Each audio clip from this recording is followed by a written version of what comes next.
In December of 2022, on the other side of the world from Kampala, an analyst at a Silicon Valley crypto lending platform called Goldfinch opened a quarterly report from a Ugandan motorcycle finance company. Buried in the numbers was a problem. $1.9 million lent to the company's Kenyan subsidiary and legally locked to Kenya had quietly crossed the border into Uganda. Nobody had asked permission. Nobody had told the lender. The company was called Tugende. For a decade, it had been one of the great quiet success stories of East African finance, a lender that gave motorcycle taxi drivers something no bank would give them, a path to owning the machine they worked on. It had raised money from development banks, from Toyota, from European venture funds, and finally from the frontier of finance itself, a blockchain credit protocol backed by some of the biggest names in Silicon Valley. By July of 2023, Tugende was in formal default on a $5 million loan. It became one of the most public failures of the African funding winter and the first major collapse of a real-world loan in the short, strange history of crypto credit. But this is not a story about crypto. It begins 16 years earlier with an American journalism student on the back of a motorcycle taxi in Kampala asking his driver a simple question. You work this bike every single day. Why don't you own it? This is the story of Tugende. The company that bet everything on the credit of people banks refused to see, built an empire one daily payment at a time, lost its footing at the worst possible moment, and is now trying to ride back on an electric motorcycle. Hi again, welcome back to the pod. My name is Farouk, and today we are going deep into the story of Tugende. This is the company that turned Kampala's motorcycle taxi drivers into bankable customers, raised more than $60 million from Toyota, development banks, and Silicon Valley crypto investors, crashed into one of the most public loan defaults in African startup history, and then began a comeback built on electric bikes. Let's get into it. The origin of Tugende does not begin with a business plan. It begins with a commute. In 2006, a first-year American journalism student named Michael Wilkerson arrived in Kampala for an internship at the Daily Monitor, one of Uganda's leading newspapers. He had no car, and Kampala's traffic does not forgive cars anyway. So he did what millions of Ugandans do every day. He climbed onto the back of a boda-boda. The boda-boda is the circulatory system of urban Uganda. Where matatus stop, the boda goes. Through the traffic jam, up the dirt road, to the door. And behind every handlebar is a driver, almost always a young man, working one of the most common jobs in the country's vast informal economy. Wilkerson did not just ride, he talked. He befriended his regular drivers, learned their names, learned their economics. And the economics shocked him. Most drivers did not own their motorcycles. They rented them day after day from owners who collected a fee off the top of every shift. A driver could rent the same bike for years, pay for it many times over in rental fees, and still own nothing. There was no path from renting to owning because the path ran through a bank, and the bank's answer was always no. No payslip, no collateral, no credit history, no loan. The people doing some of the hardest work in the city were locked out of the most basic tool of wealth building: ownership. Wilkerson went home, finished his studies, and could not let the question go. In 2009, he came back to Uganda on a Fulbright research scholarship. And around 2010, he started an experiment that was almost embarrassingly small. He took his own money and made informal lease-to-own deals with a handful of drivers he knew and trusted. The terms were simple: small, regular payments sized to a driver's daily cash flow. And at the end, the bike was yours. No bank, no payslip, just the asset, the work, and the promise. The drivers paid. Not sometimes, almost always. Because the bike was not a luxury, it was their income, and owning it outright could nearly double what a driver took home. In 2012, Wilkerson moved to Kampala to run the experiment full-time. Together with co-founder Matt Brown, he formally established the company and gave it a name in Uganda that captured exactly what it felt like. Tugende. Let's go. The insight underneath Tugende was the same one that would later power M-Kopa's pay-as-you-go solar empire in Kenya.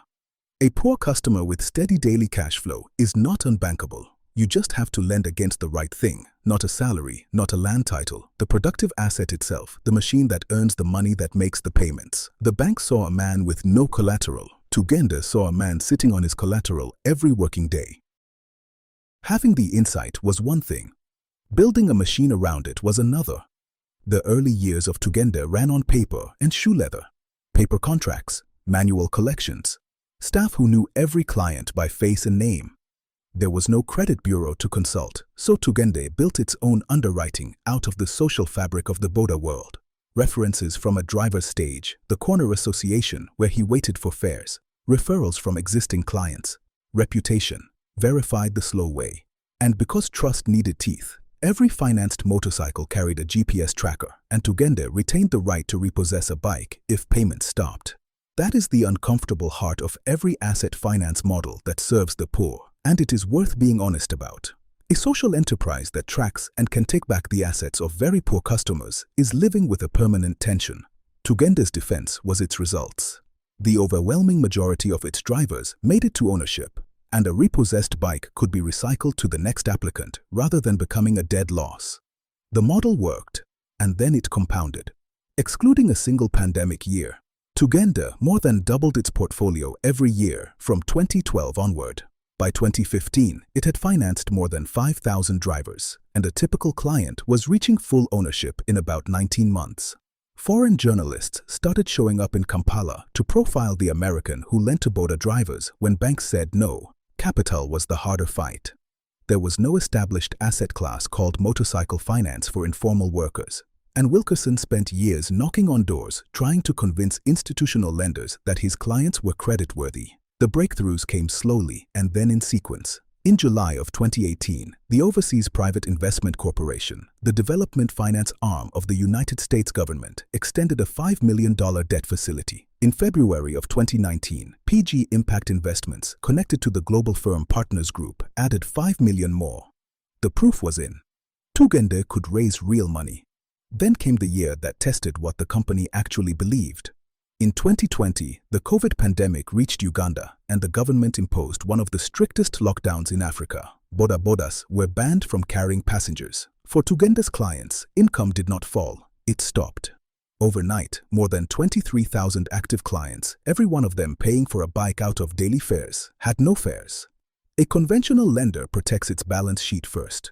Tugende did the opposite. It sent unconditional cash grants of 25,000 Ugandan shillings, roughly $7 at the time, to every single active client.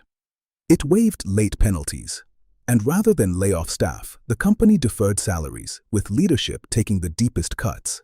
When the lockdown lifted, the drivers came back and repayments recovered with remarkable speed. In the impact investing world, Tugende's pandemic response became a small legend. It looked like proof that the company's talk of loyalty and community was not just marketing. Loyalty, it turned out, could survive a pandemic. The harder question was whether the balance sheet could survive success. Because what came next was the pivot. From a Ugandan lender growing carefully to a venture-backed machine trying to scale across borders at the speed of the money flooding into African tech. In November of 2020, only months after the lockdown, Tugende closed a $6.3 million Series A, led by Mobility 54, the venture arm of Toyota Tsusho, the trading giant behind Toyota's Africa business. In March of 2021, Partech and Enza Capital added a $3.6 million extension, taking the round to $9.9 million. By then, Tugende had served more than 43,000 clients, and more than 16,000 of them had reached full ownership of their assets.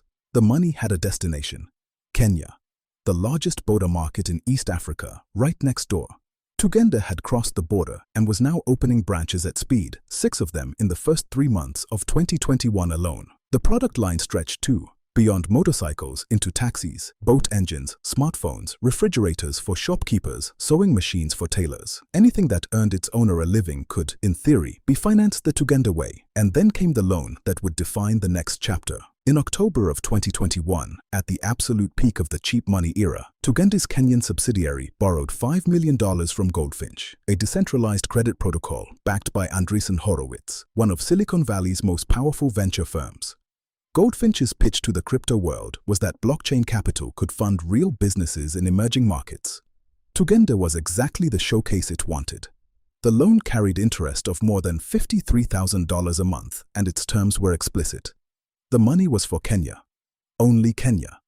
2 months later, in December of 2021, Tugende announced another $17 million in debt from European and African lenders.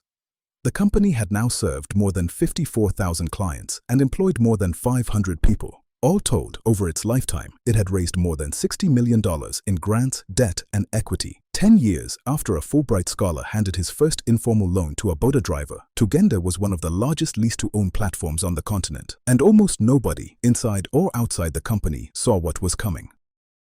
2022 arrived like a cold front. Global inflation surged, fuel and energy costs in Uganda spiked, squeezing the daily margins of every boda driver on the road.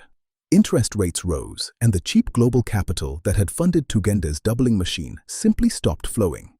Africa's startup funding winter had begun, and Tugende was carrying the cost structure of a company that had planned for the boom to continue. It had expanded its headcount aggressively that year, a decision its own lenders would later flag as a critical mistake. Revenue strained under inflation. The Uganda balance sheet began to deteriorate. And then, someone at Tugende made the decision that turned a hard year into a scandal. As Uganda's position worsened, $1.9 million of the Goldfinch loan, money contractually locked to the Kenyan business, was moved to prop up Tugende Uganda. It was a breach of the loan covenants. The lender was not told. In December of 2022, Goldfinch found it in the quarterly reporting. In May of 2023, Tugende stopped paying interest. By July, the company was in formal default. The failure was uncommonly public. Because Goldfinch was a decentralized protocol, its lenders were not a bank committee behind closed doors. They were a community of token holders debating the default on open governance forums in real time for anyone to read. Goldfinch wrote down $3.1 million of the $5 million loan. Tugende's collapse became the first major real-world lending failure in the protocol's history, and a case study passed around crypto circles as a warning about lending into markets you cannot see. A boda-bodas financier from Kampala had become collateral damage in crypto's own credibility crisis. Here is the honest reading. The macro storm was real, and it sank companies across the continent. But the diversion of the Kenya funds was not weather. It was a governance failure, a choice made under pressure and hidden from a lender by a company whose entire brand was built on trust. Tugende's defenders note that it kept operating, kept serving clients, and did not run from the debt. In September of 2023, Tugende signed a restructuring agreement with Warbler Labs, the team behind Goldfinch. It was the first loan ever restructured on the protocol. Wilkerson spoke of a larger transaction taking shape and of a strategic investor coming in. Who that investor was, and on what terms, has never been made public. Which brings us to today. Tugende survived. As of this year, the company operates about 20 branches across Uganda and Kenya, employs more than 800 people, and has served more than 80,000 clients since that first informal handshake. Thousands of them now fully own the motorcycles, boat engines, and shop equipment that feed their families. The deeper finances remain a black box. Revenue has never been disclosed, no valuation has ever been published, and the full repayment status of the restructured Goldfinch facility has never been publicly confirmed. The recovery is real, but its terms are private. And then, in November of 2025, came the sentence few people expected to read. Tugende was expanding again. The company announced a partnership with Zembo, Uganda's pioneering electric motorcycle maker, to finance electric boda-bodas. Lease to own, the classic Tugende model, applied to the machines that could end the petrol era of African urban transport. The rollout began in Kampala, with Masaka, Jinja, and Entebbe next, and a target of nationwide coverage by the middle of 2026. There is a symmetry to it. Tugende rose by financing the petrol boda when no one else would. Now, it is betting that the same trust machine, the daily payments, the stage referrals, the relationship underwriting, can carry an entire industry across the electric transition. The question that hangs over the company is the same one that hangs over its whole category. Can a lender to the poor grow fast without breaking the thing that made it work? Tugende has answered that question wrongly once. It is now getting the rare thing African startups are seldom given, a second chance to answer it right. In 2006, an American student climbed onto the back of a Kampala motorcycle and asked his driver why he did not own it. The answer to that question became a company that has put productive assets into the hands of more than 80,000 East Africans, survived a pandemic, a funding winter, and a default that played out live on the internet, and is now financing the continent's electric future, one daily payment at a time. This is a silly Africa. Every empire has an origin. That is the story. And like every story worth telling, this one is still being written. If this episode made you see something differently, share it with someone who needs to hear it. I am Farouk. This is Asili Africa. Every empire has an origin. Now you know this one. So start building, because yours might be tomorrow's origin story. See you on the next one.